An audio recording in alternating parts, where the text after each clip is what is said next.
Manish, can you just, I can't see you, sorry. So you are there? Yes, Manish, okay. Smiling, smart, young boy. So nice to have you with us, Manish. You are just disseminating energy, positive energy. So would like to introduce you first, and then I'll come some questions to you. So then you have to address this August gathering here. So Manish, having acquired a degree from University of Kent, Canterbury, UK, Mr. Manish is the current CEO and director of Window Magic and spearheads a leading fenestration brand in India. He is a successful business leader prospering in building and construction equipment industry.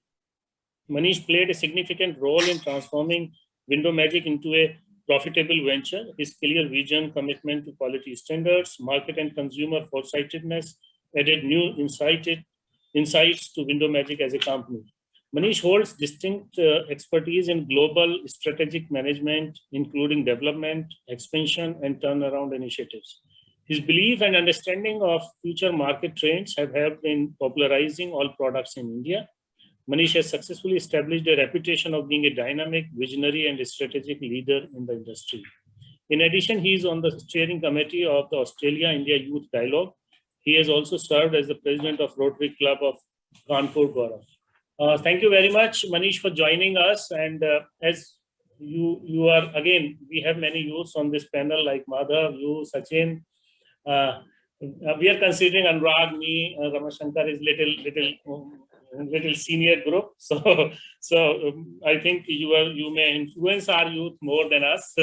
So would like to understand from you from the perspective of turnaround, like especially in terms of skill, redefining skill education in India, and you have to just turn around this education as per se, and higher education, higher skill education. What do you think? How can we really transform this skill education in this country? Of course, with the help of the industry.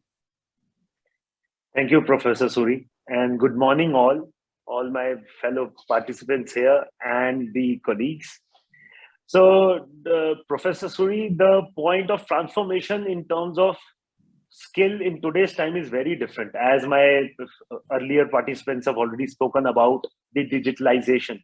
So, what has happened is in the past, digitalization was something which was talked about. And due to the pandemic, the digitalization along with the skill set is very important. So every skill set today, whether be it offline or online, it needs certain amount of digitalizations along with it. So one point which I would like to add as a redefinition for the skill would be the digitalization and the adaptability of digitalization amongst the youth and also amongst the different companies altogether. As we see, the major number of companies in India is MSME. The major chunk of the GDP of India is MSME, and the major places where the skill is used from this youth is MSME.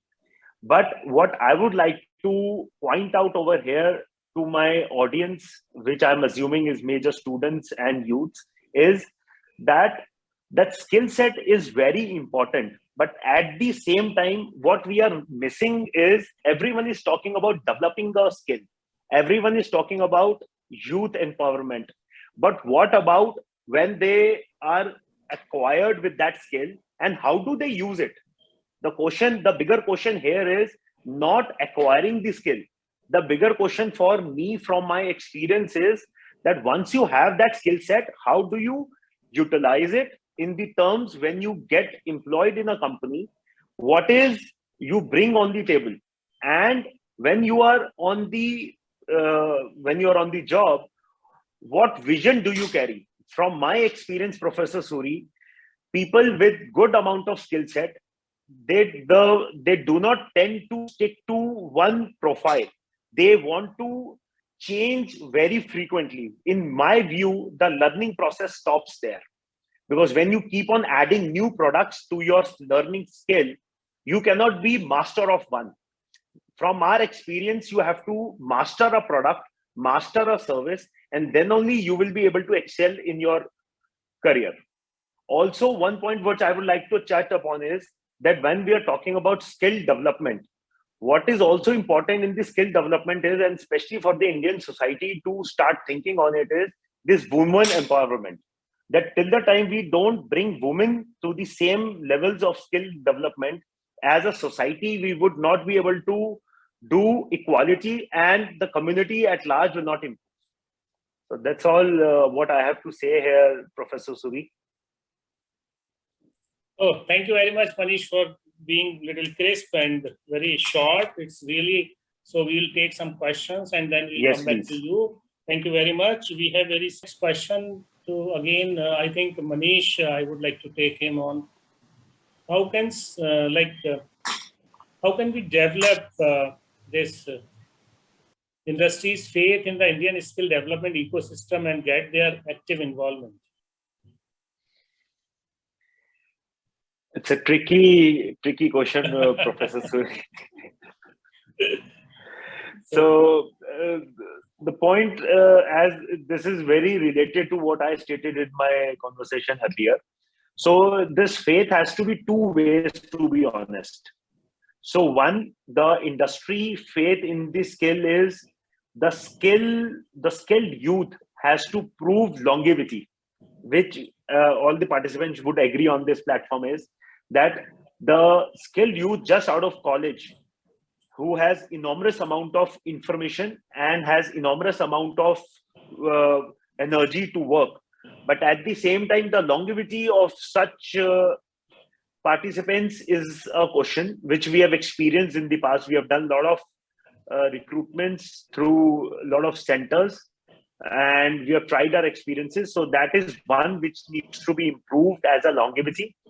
And second, what is more important is there are still certain industries for which the courses and the knowledge is still not being taught at the lot of universities, at the skill centers.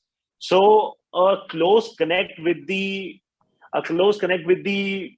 industry bodies and such courses developed, then if it is more specific, then the faith of the industry with the skill youth will increase, in my opinion.